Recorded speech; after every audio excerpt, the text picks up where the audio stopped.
인간은 무능하지만 하나님은 전능하십니다. 멀리 가라면 함께 가라는 말이 있죠. 여러분, 동행이 이만큼 소중한 것입니다. 하나님과 동행하십시오. 인생은 자기 힘으로 가는 거 아닙니다. 하나님과 동행할 때 멀리 갈 수 있고 높이 솟아올라 한계를 뛰어넘는 비상의 축복이 있을지어다. 어떻게 하면 전능하신 하나님과 동행할 수 있을까요? 기도하면 하나님과 동행하는 겁니다. 왜 그럴까요? 여러분, 하나님은 기도를 통해서 일하시기 때문입니다. 여러분의 기도를 하나님이 듣고 계시고 그 기도를 통하여 하나님은 일하고 계십니다. 초신자였어요. 교회에 한번 처음 나오는 것 같아요. 별목사님, 기도 어떻게 하면 되는 거예요? 아마 기도가 어렵게 느껴졌나 봅니다. 그래서 제가 어떻게 했냐면 친구처럼 기도하시면 됩니다. 여러분, 오랜만에 친구 만나서 수다 떨고 막 이렇잖아요. 그러면 어떻게 좀 풀리는 거 있죠. 그렇듯이 친구에게 오래된 얘기의 속마음을 그때 생각을 하면서 쭉쭉 풀어놓는 겁니다. 모세가 하나님과 친구처럼 그렇게 속삭였거든요. 밤새도록. 어떤 내용으로 목사님 기도하면 됩니까? 너무 기도가 어렵고 멀어졌나 봐요. 멀게 느껴졌나 봐요. 그래서 제가 이렇게 얘기했습니다. 감사 기도를 하세요. 감사를 기도를 많이 하시면 됩니다. 여러분, 감사 기도를 꽉 기도 중에 채우면요, 기쁨이 넘치게 됩니다. 기쁨이 있으면은 얼굴빛이 달라져요. 얼굴빛이 달라지면 그 얼굴빛 보면 여러분 천사 같다라는 표현이 있죠. 어린아이가 천사 같은 아이다, 이런 얘기가 있잖아요. 오늘 성가대가 찬양을 했는데 찬양하는 동안에 여러분의 얼굴은 천사 같아요. 어거스틴이 이런 말을 했습니다. 천사를 사단으로 만드는 것이 교만이다. 그러나 사람을 천사로 만드는 것은 겸손이다 얘기했어요. 지혜가 있고 지식이 있고 능력도 많습니다. 힘, 충성심도 있고요. 인내하고 절제할 줄도 알아요. 그러나 이 모든 것이 겸손이라는 바구니에 들어갈 때 아름다운 것입니다. 겸손이 빠지면요, 무너집니다. 어떤 자가 기도할까요? 겸손한 자가 기도합니다. 내 힘으로 살고자, 내 뜻대로 하고자 하는 사람은 기도 안 합니다. 기도하면 내 뜻이 꺾이고 내 힘이 약해지고 하나님의 뜻, 하나님의 힘으로 살아가는 은혜가 있을지어다. 기도는요, 기도 타이밍이 있어요. 성도 여러분, 어떤 때 기도할까요? 고난의 때에 기도하십시오. 너희 중에 고난당하는 자가 있느냐? 저는 기도할 것이며 라는 말씀이 있어요. 또 여러분, 어떤 때 여러분 기도하죠? 기도의 타이밍? 여러분이 얘기해 보세요. 항상 기뻐하라, 쉬지 말고 범사에, 이거 하나님의 뜻이에요. 우리 다시 한번 해봐요. 항상 기뻐하라, 쉬지 말고 기도하라, 범사에 감사하라. 그러므로 기도는 쉬지 않고 하는 겁니다. 병 들었을 때 기도하십시오. 야고보서 5장 15절부터 16절의 말씀입니다. 우리 이 말씀을 다 같이. 믿음의 기도는 병든 자를 구원하리니 주께서 저를 일으키시리라. 혹시 죄를 범하였을지라도 사하심을 얻으리라. 이러므로 너희 죄를 서로 고하며 병 낫기를 위하여 서로 기도하라. 의인의 간구는 역사하는 힘이 많으니라. 여러분, 병 들었을 때 기도하십시오. 주께서 저를 일으키시리라. 의인의 간구는 역사하는 힘이 많으니라. 여러분, 역사하는 힘이 있다 해보실래요? 의인의 간구는, 오늘 나의 기도는 역사하는 힘이 있다. 할렐루야. 성경에서 가장 응답을 많이 받은 사람을 꼽으라 그러면 저는 아브라함을 뽑을 수가 있어요. 너의 이름이 창대케 되리라. 복의 근원이 될지어다. 여러분, 자기 이름이, 자기 가문이 점점 쪼그라드는 가문이 있어요. 사라지는 가문이 있어요. 하지만 이름이 창대케 됩니다. 복을 많이 받은 가문, 복을 많이 받은 인생인데 여러분 복의 근원이 된다 그러셨어요. 가장 형통한 인생은 누굴까요? 아브라함의 아들 이삭입니다. 이삭은요 성경에 보면 마침내 거부가 되었더라 그랬어요. 하나님이 보실 때 마침내 거부가 되어서 그는 부유하고 번영한 것입니다. 그런데 블레셋이 시기합니다. 항상 한 사람이 그렇게 쭉 잘 나가려면 반대급부에 벌어지는 일들이 있죠. 블레셋 사람들이 이삭의 형통을 시기합니다. 이삭이 농사를 했는데 100배 나오는 거예요. 그러니 블레셋 사람들은 그냥 가만두고 수가 없어요. 그래서 이삭을 방해하기로 결정해서 우물을 메워버립니다. 우물. 여러분 오늘 이 우물이 실은 급소예요. 뭘 회방 놓으려고 그냥 우물을 없애버린 것 이 정도가 아닙니다. 여러분 마귀는요 급소를 잘 알고 아주 그 부분을 노리고 있어요. 이 우물이라고 하는 것은 실은 아브라함의 우물이에요. 아버지가 팠던 우물이에요. 물을 얻으려고 한 것이지만 이것은 굉장히 큰 축복의 우물인데 이 우물은 축복의 샘이 솟는 은혜가 있을지어다. 그런데 이것을 메워버린 것이에요. 어떻게 되죠? 분쟁이 시작되겠죠. 영적 전쟁이 시작된 겁니다. 이삭은요 자기 아버지 우물을 메워버린 모든 블레셋 사람들을 원망하거나 하나님께 원망을 하고 불평을 하고 그래도 이쯤 내가 부자가 되었으니 괜찮겠다 하며 손 털고 다른 곳으로 떠나고 뭐 이런 사람이 아닙니다. 메워진 우물을 아브라함의 우물이 블레셋에 의해서 메워졌지만 그 우물을 다시 파기 시작한다. 이것이 이삭의 힘이에요. 창세기 26장 18절의 말씀입니다. 우리 이 말씀을 다 같이 선포하실 텐데 이 말씀이 힘이 될 겁니다. 다 같이. 그 아비 아브라함 때에 팠던 우물들을 다시 팠으니 이는 아브라함 죽은 후에 블레셋 사람이 그 우물들을 메웠습니다. 이삭이 그 우물들의 이름을 그 아비의 부르던 이름으로 불렀더라. 이게 이삭의 엄청난 능력인데 여러분 아브라함의 축복의 샘 그러나 그것이 메워졌단 말이에요. 그러나 다시 파는 은혜가 있을지어다. 이것은 두 가지 의미를 주고 있습니다. 첫째, 아브라함은 이미 하늘나라로 갔어요. 그러나 아브라함의 생전에 드렸던 기도는 죽지 않는다. 아버지 아브라함의 기도는 여전히 살아있다. 아브라함이 받았던 응답이 있어요. 살아있는 동안에. 그 응답은 오직 아브라함의 것만이었나요? 아니에요. 여러분 부모님이 생전에 예수 잘 믿었어요. 하지만 또 어떤 부모님은 예수 믿은 지가 얼마 안 됐다가 하늘나라 가신 부모도 있습니다. 그러나 어떤 부모라고 하더라도 생전에 드렸던 많은 기도는요 죽지 않고 살아있다. 할렐루야.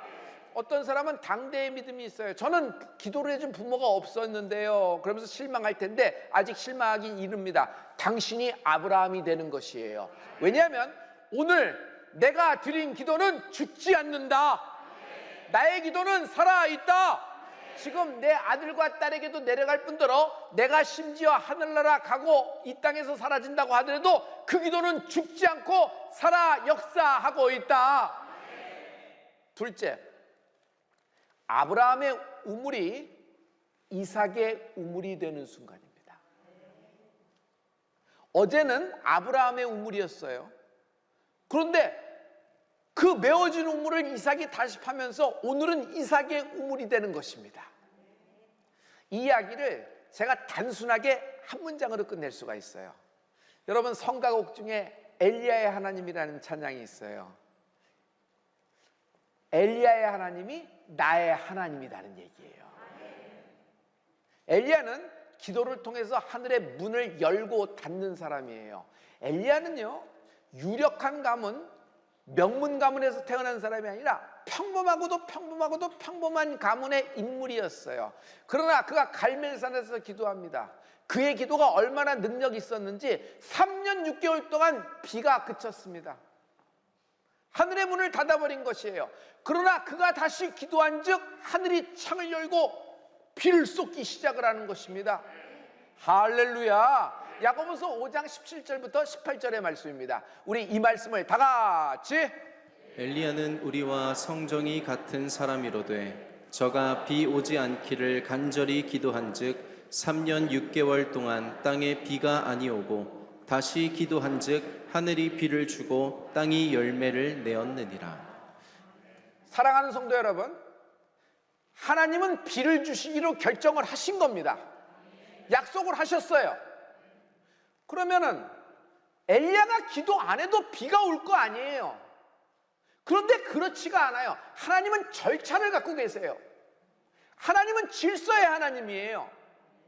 비를 이미 약속했지만은 하나님은 엘리야의 기도를 통해서 일하신다. 하나님은 기도를 통해 일하신다. 하나님은 오늘 나의 기도를 통하여 일하실 것이다. 이 엘리야의 하나님이 엘리사의 하나님이 됐어요. 알고 계시죠? 겉옷이 떨어졌잖아요. 엘리사가 평소에 뭘 사모해요? 당신의 선생님의 갑절의 영감을 원하나이다. 갑절의 영감을 원하나이다. 사모했어요. 여러분, 사모하는 자에게 내려가는 겁니다. 기도하는 자에게 내려가는 것입니다.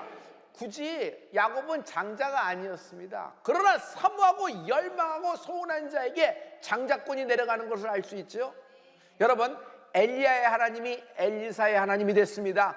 엘리야의 하나님이 나의 하나님이십니다. 요한 웨슬리의 아내의 이름은 수잔 웨슬리입니다. 누구를 제일 사랑합니까? 이렇게 많은 자식 중에서 저는요, 아픈 자식이 있습니다. 그 아픈 자식이 건강해질 때까지 다른 누구 어떤 자식보다 그 자식을 사랑합니다. 집 나간 녀석이 있어요. 그 아들이 돌아올 때까지 그 아들만 사랑합니다. 누구를 가장 사랑합니까? 문제가 있는 놈이 있어요.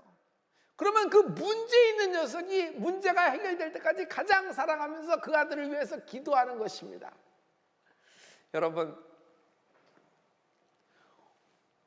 아픈 손가락이 있어요. 자기 자녀가 있더라도 정말 아픈 손가락이 있어요. 예수님이 어딜 가시냐면 예수님은 주로 갈릴리 호수에서 이렇게 사역을 하셨잖아요. 근데 레바논을 가십니다. 레바논은 어디예요? 두로, 티레라는 곳이에요. 거기 가서 이방 여인을 만나요. 이방 여인이 예수님께 청합니다. 수로보니게 여인이에요. 내 딸이 문제가 생겼습니다. 도와주세요. 하지만 예수님은 단칼에 비워버립니다. 그러나 이 여인은 거절을 받고도 더 침노합니다. 더 예수님께 달려들고 애원하면서 합니다. 심지어 개라는 얘기를 들어도 개들도 주인의 상에서 떨어지는 부스러기를 먹나이다. 내가 아무데나 돌아다니는 들개가 아닙니다. 나는 주인을 알아봅니다. 그러므로 내 딸을 도와주세요 하고 막 청을 넣습니다. 그때 예수님이 뭐라고 얘기하세요? 내 믿음이 크도다. 여인이여, 네 믿음이 크도다. 그런데 무슨 현상이 생기냐면 그 시로 딸이 나으니라. 여러분, 이 딸이 와서 애원한 것이 아니에요. 엄마가 와서 그런 것이에요. 엄마에겐 이 딸이 아픈 손가락이에요. 짐이에요, 짐. 그래서 이 딸을 위해 소원을 아랬는데 엄마의 청으로 하는데, 솔직히 얘기해서 딸이, 이 여인이, 이방 여인이 무슨 율법을 알겠어요? 율법을 지켰겠어요? 그동안 하나님을 불렀겠어요? 그냥 예수님께 달려들었는데 예수님은 그것을 믿음을 보시고 믿음이 크도다고 말씀하시면서 그 시로 딸이 나으니라. 할렐루야, 할렐루야. 성도 여러분, 여러분의 자녀 문제, 또 여러분의 아픈 손가락에 비즈니스가 있을 거예요. 여러분의 아픈 손가락에 문제가 있을 겁니다. 짐입니다. 자식도 짐입니다. 사랑의 짐이죠. 그런데 오늘 이 짐을 하나님께 맡겨버려라. 여러분, 이 짐을 하나님께 맡기는 게 뭐예요? 기도라는 것이에요. 성도 여러분, 시편 55편 22절의 말씀인데요, 우리 이 말씀을 다 같이. 내 짐을 여호와께 맡겨버리라. 너를 붙드시고 의인의 요동함을 영영히 허락지 아니하시리로다. 여러분, 문제가 생기면 흔들리잖아요. 문제가 생기면 요동하잖아요. 그냥 올라갔다 내려갔다 요동치는데 정신이 없잖아요.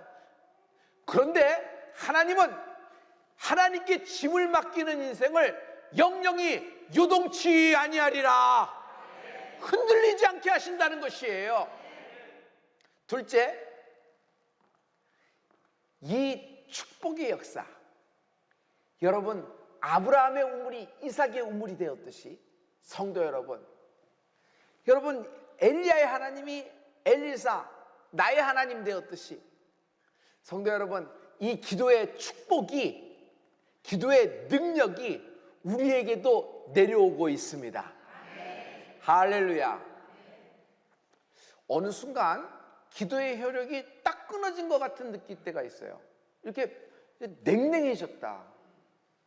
나는 아버님이 이렇게 기도했는데, 어머님이 기도했는데, 할머님이 기도했는데, 할머님이 전부 다 가족이 하늘나라 간 거예요. 나는 고아처럼 느껴지고 누가 나를 위해서 기도해 주나, 이제는 기도할 사람이 아무도 없다 느껴질 때가 있어요.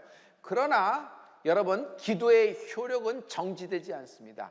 기도는 죽지 않는다. 기도는 살아있다. 하지만 방해꾼이 있다. 여러분, 그 우물이 막힌 거예요. 원수가 와서 메어버린 겁니다. 어떻게 막았을까요? 쓰레기가 계속 덮쳤을 겁니다. 흙이 떨어집니다. 그리고 들짐승들이 지나가다가 빠져서 죽어나갑니다. 새들, 까마귀떼, 박쥐, 부엉이, 뭐 이런 것들이 전부 다, 야, 이제 죽으려면 그쪽 가서 죽어야 된다 하고 자기들끼리 SNS를 통해서 전부 다 왔을 거예요. 그래서 그 우물에서 전체가 다 들어가서 이제 메워져 버립니다. 흙이 계속 쌓이는 것이에요. 거기에 뱀과 전갈, 구더기 이런 것들이, 지렁이들이 파고 다니면서 이렇게 됩니다. 더 이상 물은 찾아볼 수 없고 그냥 쓰레기로 다 메워져 버리고 쾌쾌한 냄새 때문에 거기가 옛날에 우물이었다는 표시만 있을 뿐 그것 더 이상 우물의 기능을 하지 못하는 것이에요. 우물이 막혀져 버린 겁니다. 누가 와서 그랬어요? 원수가 와서 그런 겁니다. 여러분, 원수가 뭐죠? 마귀의 역사를 한 것이에요. 그러나 요한일서 3장 8절에 하나님의 아들이 나타나시면 마귀의 일을 멸하려 하심이라. 하나님의 아들이 나타나시면 마귀의 일을 멸하려 하심이라. 하나님은 우리에게 능력을 주셨어요. 무슨 능력? 이 원수의 방해를 제어할 권세를 주셨다.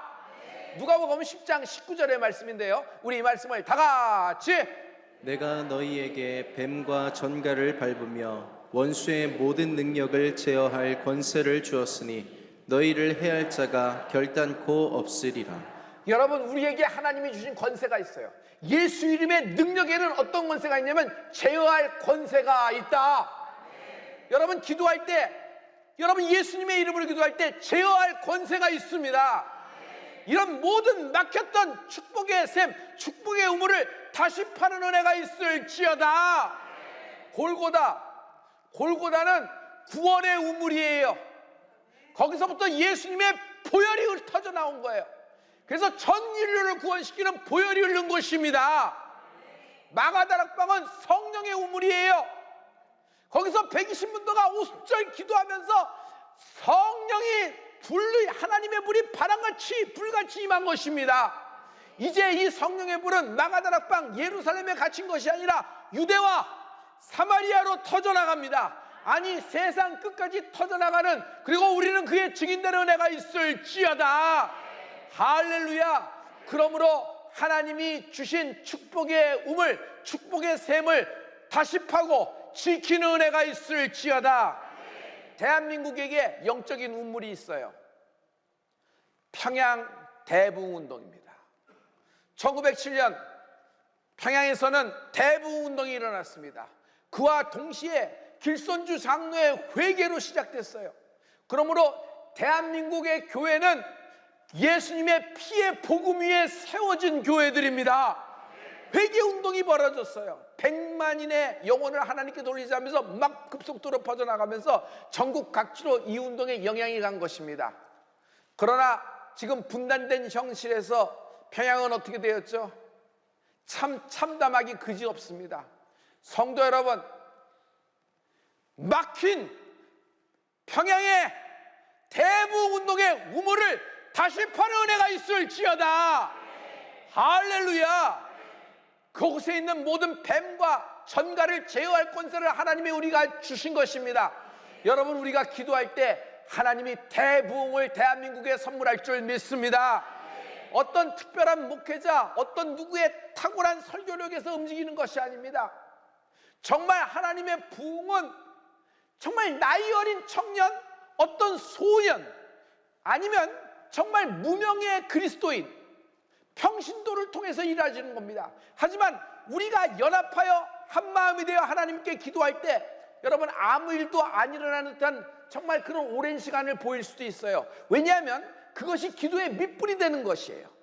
그 기도의 밑불이 계속 기도를 집히다 하나님의 때에 이르러 대부운동으로 점화되어 폭발되는 축복이 있을지어다. 할렐루야. 수제자 베드로에게 하나님이 선물을 주셨어요. 예수님이 베드로에게 주신 선물은 뭘까요? 하늘나라 비번이에요.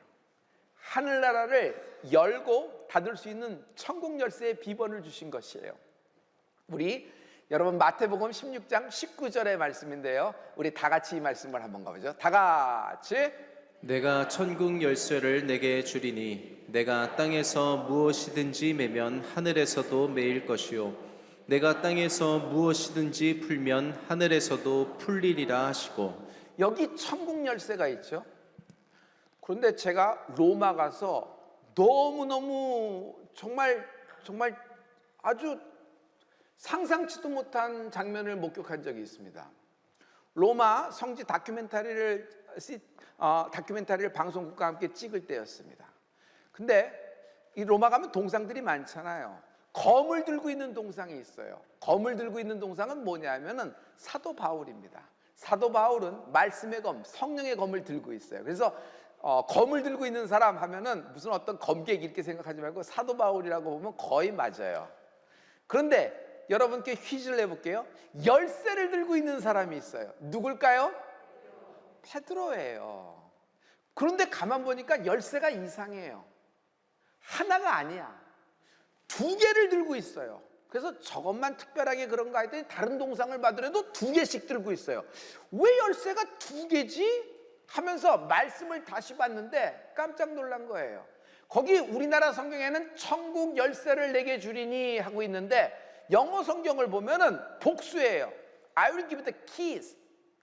여러분, S가 붙어 있어요. 그냥 쓰다 보니까 복수 단수 구별 없이 쓰니까 이런 것이 아니라 정확한 표현이 여러분 복수란 말이에요.